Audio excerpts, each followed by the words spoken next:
నమస్తే. ఇన్నాళ్ళు నన్ను సపోర్ట్ చేస్తూ, ఎంకరేజ్ చేస్తూ మీ ప్రేమని నాకు అందిస్తున్న ప్రతి ఒక్కరికి కృతజ్ఞతలు. అలాగే ఈ వీడియో కూడా ఖచ్చితంగా మీకు ఉపయోగపడుతుంది. లైక్, షేర్ అండ్ సబ్స్క్రైబ్ చేసి మీ సపోర్ట్‌ని నాకు అందించండి. అలాగే ఈ వీడియో పట్ల మీకున్న అభిప్రాయాన్ని కామెంట్ సెక్షన్‌లో కామెంట్ చేసి తెలియజేయండి. ఇప్పుడు వీడియోని చూద్దాం.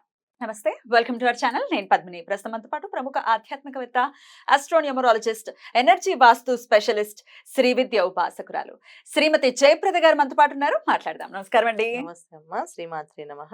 నక్షత్రాల గురించి చెప్తూ ఉన్నారు. పుబ్బా నక్షత్రం, పూర్వ ఫల్గుని అని కూడా చెప్తూ ఉంటారు. ఈ పుబ్బా నక్షత్ర జాతకులు మరి పుట్టేదే శుక్ర మహర్దశలో పుడతారు కాబట్టి ఎలా ఉంటారు ఈ శుక్ర మహర్దశలో పుట్టేటటువంటి ఈ జాతకులు? అలాగే ఎప్పుడు లైఫ్ సెటిల్మెంట్ అవుతుంది? అది కెరియర్ అనుకోవచ్చు, వివాహం అనుకోవచ్చు.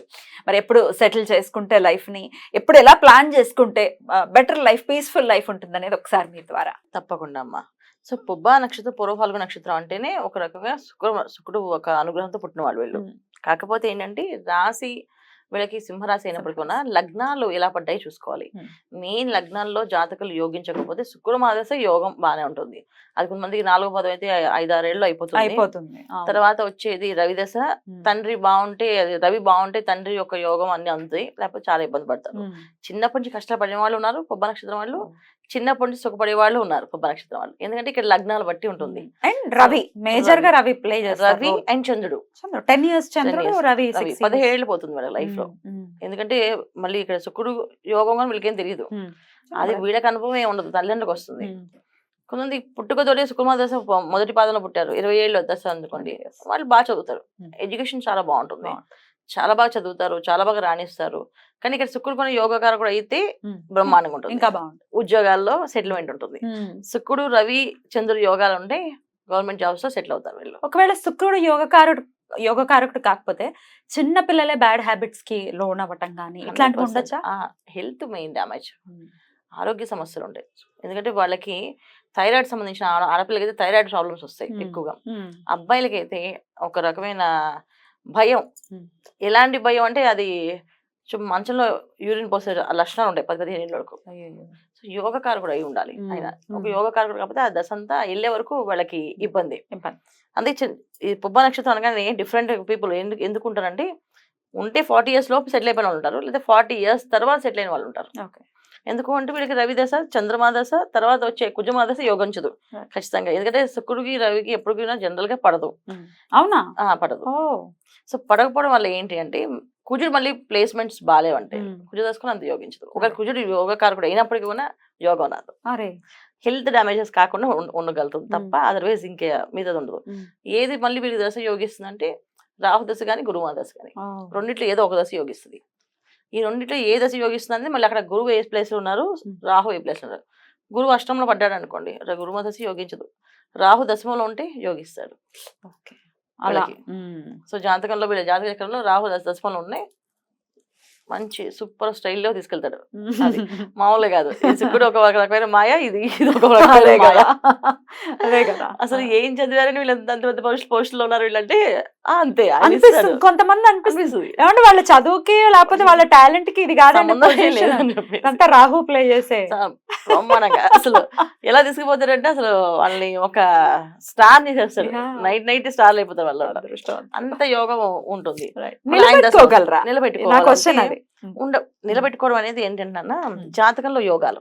ఒక రాహు యోగిస్తున్నాడు, ఆయన ఇచ్చేస్తాడు తీసుకెళ్లిపోయి.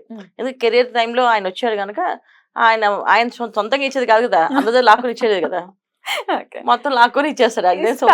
నిలబెట్టుకోరా మరి? ఇప్పుడు గురువు వచ్చేసారు అనుకోండి, అదే ఉంటుందా, సస్టైన్ అవుతుంది? మొత్తం లాగేస్తారు, మొత్తం పొజిషన్స్ మొత్తం లాగేస్తారు.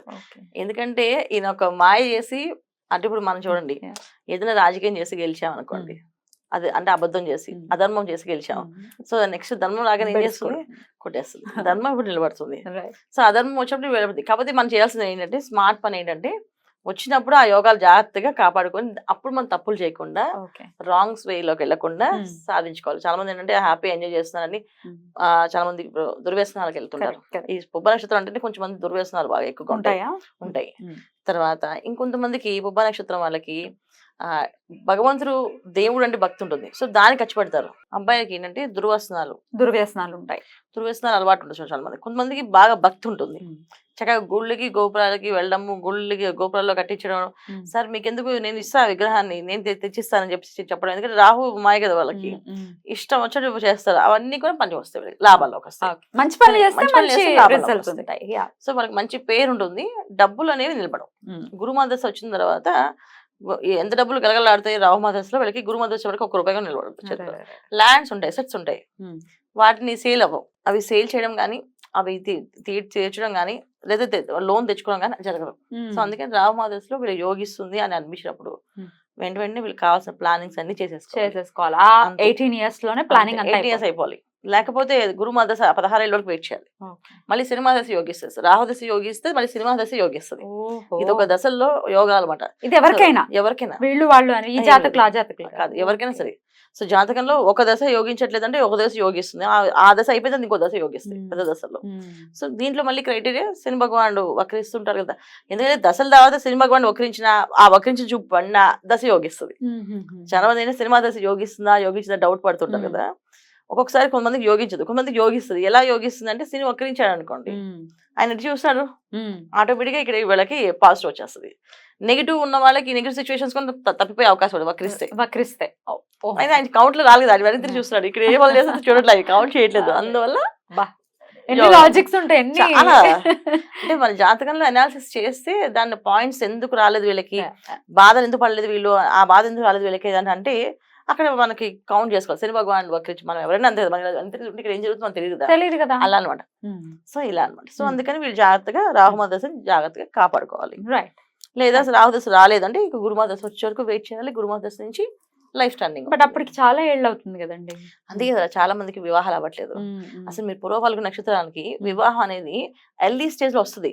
ఇంట్లో వాళ్ళ సంబంధాలు వస్తాయి. ఎందుకంటే రవి, చంద్రుడు, కుజుడు వీళ్ళందరూ ఏంటంటే బంధు ప్రీతి వాళ్ళు, ఈ గ్రహాలన్నీ. సో ఫస్ట్ ఇచ్చేది ఏంటంటే ఇంట్లో వాళ్ళు, దగ్గర వాళ్ళని పంపిస్తారు సంబంధాలు. వీళ్ళు చేసుకోరు, సెటిల్ అవ్వాలి, మేము సెటిల్ అవ్వలేదు, ఇంకా చదవలేదు, ఇంకా నేను ఒక ఇల్లు కొనలేదు, ఒక ఫ్లాట్ కొనలేదు అని అన్ని ఆలోచనలు ఉండిపోతారు. అలా ఉండిపోవడం వల్ల వీళ్ళకి 40 వచ్చినా, 42 వచ్చినా, 45 వచ్చే వరకు పెళ్ళి అవ్వదు. 40-50 ఇవాళ రోజున చాలా. నిన్న ఒక జాతకం వచ్చింది, అది 50 years వాళ్ళకి అది ఇంకా పెళ్లి కాలేదు. ఇప్పుడు పెళ్లి కావాలంటే ఇద్దరు అమ్మాయిలు అదే ఇద్దరు పిల్లలు ఉన్న తల్లులు వస్తున్నారండి. అంతే కదా, 50 years అంటే ఎవరో మరి. సో వాళ్ళు వస్తున్నారు, ఎందుకు లేట్ అయింది? దశలు బాలేవు, అసలు ఏ దశ యోగించలేదు దానికి పాపం. జాతకం అలా ఉంది. అది అట్లాంటివి ఉండకూడదు. రైట్ అండి. ఈ పుబ్బా నక్షత్రం వాళ్ళు మరి పర్ఫెక్ట్ గా వివాహం చేసుకునే దశ ఏ దశ? ఖచ్చితంగా 20 ఏళ్ళేనన్నా. 20 నుంచి 26. ఇప్పుడు సింహరాశి అంటేనే మనకి సింహరాశి వచ్చే నక్షత్రాలు ఇవి. దశలోనే అయిపోవాలి. రవి దశ, చంద్రమా దశ. చంద్రుల్లో రాహు వచ్చినప్పుడు వివాహం అవుతుంది పుబ్బ నక్షత్రం వాళ్ళకి. చంద్రుల్లో రాహు దశ వచ్చినప్పుడు వివాహం అయ్యే అవకాశాలు ఉంటాయి. చేసుకోవాలి. చేసుకున్నారా బ్రహ్మాండంగా. అది అంటే వీళ్ళకి బాగా సపోర్ట్ గా ఉండే హస్బెండ్ గానీ వైఫ్ గానీ వస్తారు. 28-29 అనుకోవచ్చా? మొదటి పాదం అయితే 29 years కి ఇంచుమించుగా. అంతే కదా. అదో 20, ఇదో 6. 3 years లో రాహు వస్తాడు. ఖచ్చితంగా చేసుకోవచ్చు. ఓకే, చంద్రుడు రాహు వస్తాడు అనుకో. సూపర్. సో అప్పుడైతేనే వీళ్ళకి వివాహ యోగం అనేది బాగుంటుంది, చేసుకుంటే కూడా బాగుంటుంది, మంచి వాళ్ళు వస్తారు. ఒకవేళ చంద్రమహర్దశ దాటిపోయింది అప్పుడండి, చంద్రమాదశ దాటిపోతే ఇక వచ్చేది కుజమాదశ. కుజుడిలో మళ్ళీ రాహు యోగించడు, కుజుడిలో మళ్ళీ గురువు యోగిస్తాడు. సో కుజుడిలో గురువు ఉన్నప్పుడు చేసుకోవాలి వివాహం. కుజుడిలో గురు మాదశ వస్తున్నప్పుడు వీళ్ళు వివాహాలు ప్లాన్ చేసుకోవాలి. మళ్ళీ కుజుడు శని భగవాన్ వస్తే వివాహం అవుతుంది కానీ మళ్ళీ డివోర్స్ అవుతాయి. చాలా మంది డివోర్స్ అయ్యానండి, పెళ్లి అయిన తర్వాత డివోర్స్ అయిపోయి అంటారు. సో దీని రీజన్స్ అవి. సో అంతర్దశలు ఖచ్చితంగా చూసుకోవాలి. మహాదశలే కాదు, అంతర్దశలు చూస్తారు. అంతర్దశలో ఎవరెవరు యోగిస్తున్నారు అది కూడా చూసుకోవాలి కంపల్సరీగా. కెరియర్ ఎప్పుడు సెటిల్ అవుతుంది అనుకోవచ్చండి వీళ్ళకి? అదే నన్ను వీళ్ళ జాతక ప్రకారంగా 40 years లో అయితే సెటిల్ అయిపోతారు. సో మామూలుగా అయితే వీళ్ళ లైఫ్ 50 years ఏనన్నా చక్కగా సెటిల్మెంట్. తర్వాత కష్టపడే లైఫ్ అంతా వీళ్ళది ఏంటంటే కూర్చుని తినాలి వచ్చిన దాంట్లో. 50 years అవుతా రాదు ఇన్కమ్. 50 years లో సెటిల్ అవ్వాలి వీళ్ళు, కంపల్సరీ సెటిల్ అయిపోవాలి. అవ్వలేదా, అవ్వలేకపోతే ఇంకంతే సైలెంట్ గా ఉండి వచ్చిన అసెట్స్ ఏదో చేసుకోవడం తప్ప యోగా ఇస్తుందని గ్యారంటీ లేదు. శని మహాదశ వస్తే ఆ శని భగవాన్ ఎక్కడున్నాడు చూసి దాన్ని బట్టి యోగా, అదర్వైజ్ కష్టపడతారు. జీవితాంతం కూడా బాగుండాలి వీళ్ళ జీవితం అని అనుకుంటే కనుక ఎవరి ఆరాధన వీళ్ళకి బాగా కలిసి వస్తుంది అనుకోవచ్చు. తప్పకుండా దుర్గా అమ్మవారు, మహాలక్ష్మి అమ్మవారు, మహాలక్ష్మి అష్టకాలు రోజు మహాలక్ష్మి అష్టకం చదువుకోవడం, ఇంట్లో పిల్లలకి చిన్న పిల్లలకి అయితే రోజు మహాలక్ష్మి అష్టకం చాలా పెద్ద పెద్ద కష్టం ఉండదు, 8 శ్లోకాలు ఉంటాయి. చక్కగా పొద్దున చదవడం, మధ్యాహ్నం చదువుకోవడం, సాయంత్రం చదవడం నేర్పిస్తూ ఉంటే వాళ్ళు చదువుతూ అలవాటు అయిపోతూ ఉంటే వాళ్ళకి రోజు బయటకు చదువుతూ వెళ్తూ ఉంటే వీళ్ళకి సౌందర్యవంతులైన భార్య వస్తుంది, వీళ్ళకి అర్థం చేసుకునే ఆలోచన విధానం నేర్పించే భార్య ఉంటుంది, ప్రతి అడుగులో తోడుండే అమ్మాయి వస్తుంది. బ్యూటిఫుల్. అబ్బాయిలకి అమ్మాయిలకి వచ్చినప్పటికీ వీళ్ళకి అమ్మాయిలు చదివించవలసింది ఏంటంటే ఆంజనేయ స్వామి దండకం ఉంటుంది. ఆంజనేయ స్వామి దండకం చదవాలి. ఎందుకంటే అమ్మాయిలు తొందరగా ఈ పుబ్బ నక్షత్రం వాళ్ళు లవ్ ఫెయిల్యూర్స్ ఉన్నాయి, లవ్ అఫేర్స్ కానీ తర్వాత దురలవాట్లకి దగ్గరికి వెళ్ళిపోవడం కానీ అమ్మాయిలు కూడా అమ్మాయిలకే ఎక్కువ అమ్మాయిలు ఇబ్బంది పడతారు వాళ్ళు తెలియక. సో వాళ్ళు తీసుకెళ్ళి హాస్టల్ వేస్తాను నలుగురు చేస్తే ఓహో చేయొచ్చా అని వీళ్ళు చేస్తారు. అప్పుడు చాలా ఎఫైర్స్ ఉంటాయి, బాగా నమ్మేస్తారు వాళ్ళు. నమ్మి తల్లిదండ్రులు కూడా మీరు ఒప్పుకోవాలన్నా అని చెప్పేసి చాలా ప్రేమగా మాట్లాడతారు. ఆ ప్రేమకి కరిగిపోతారు తల్లిదండ్రులు, చేశాక వివాహాల్లో ఇబ్బంది అవుతాయి. సో అందుకని ఏంటంటే అమ్మాయిలకి ఆంజనేయ దండకం ఇది చదివించడం వల్ల వీళ్ళకి అన్ని విధాలా బాగుంటుంది. తర్వాత వీళ్ళకి రాహుదశ ఆడపిల్లలకు పడకపోతే ఆరోగ్య సమస్యలు బాగా వస్తాయి. జాగ్రత్తలు దానికి కూడా ఆంజనేయ స్వామి దండకం పనిచేస్తుంది. బ్యూటిఫుల్ అండి. అయినప్పటికీ ఇంకాస్త వివరంగా తెలుసుకోవాలి జాతకం, మరి ఏ లగ్నాన్ని బట్టి ఇంకా అక్యురేట్ రిజల్ట్స్ వస్తాయి కాబట్టి మరి వివరంగా తెలుసుకోవాలంటే ఒకసారి కన్సల్ట్ చేస్తే డెఫినెట్ గా జాతక పరిశీలన చేసి మరింత అక్యురేట్ రిజల్ట్స్ అనేది ఇవ్వడం జరుగుతుంది, ప్రిడిక్షన్స్ అనేది ఇవ్వడం జరుగుతుంది. రైట్ అండి, చాలా బ్యూటిఫుల్ గా ఎక్స్ప్లెయిన్ చేశారు. ఇక నెక్స్ట్ ఎపిసోడ్ లో ఉత్తర ఫల్గుని నక్షత్రం గురించి మాట్లాడుకుందాం. నమస్కారం. నమస్తే అమ్మా. శ్రీమాత్రే నమః.